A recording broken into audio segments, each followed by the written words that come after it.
ঠিক নতুন দলের থেকে মানুষের প্রত্যাশা কিরকম, নতুন দলটা কেমন হওয়া উচিত, নতুন দলের কাঠামো থেকে শুরু করে নিয়ে অভ্যন্তরীণ গণতন্ত্র চর্চা, এইসব বিষয়ে মানুষের পরামর্শের ক্ষেত্রে প্রথম পরামর্শ হচ্ছে নেতৃত্ব নির্বাচনে সততা এবং আদর্শের গুরুত্বারোপের কথা বলেছেন। দল যেন একনায়কতান্ত্রিক না হয়ে যায় এবং পরিবারতন্ত্রের খপ্পরে না পড়ে। একনায়কতন্ত্র এবং পরিবারতন্ত্রের বাইরে এসে নতুন ধারার একটি রাজনৈতিক দলের কথা মানুষ প্রত্যাশা রেখেছেন। দলীয় স্বচ্ছতা এবং জবাবদিহিতা নিশ্চিত করতে অভ্যন্তরীণ গণতন্ত্র চর্চা, ইন্টার পার্টি ডেমোক্রেসির কথা মানুষেরা সর্বাধিক জোর দিয়ে বলেছেন।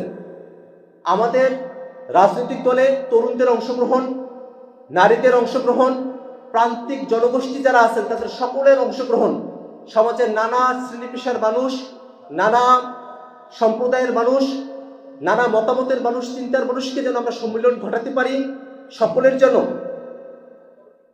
সঠিক অংশগ্রহণ আমরা নিশ্চিত করতে পারি এবং রাষ্ট্রীয় পরিসরে সকল বর্গের মানুষের নাগরিক সুবিধাগুলোকে নিশ্চিত করতে পারি, এরকম দাবি এবং এরকম পরামর্শ জনগণের পক্ষ থেকে এসেছে। রাজনৈতিক দলের থেকে মানুষের প্রত্যাশা হচ্ছে নতুন রাজনৈতিক দল কোনো রাজনৈতিক সহিংসতা, দখলদারিত্ব এবং মাফিয়া যে কালচার বিদ্যমান রয়েছে বাংলাদেশে তার সঙ্গে একাত্ম হবে না এবং দখলদারিত্ব, সহিংসতা এবং মাফিয়া কালচারের বিরুদ্ধে গিয়ে, চাঁদাবাজির বিরুদ্ধে গিয়ে নতুন এক বাংলাদেশ নির্মাণ করবে।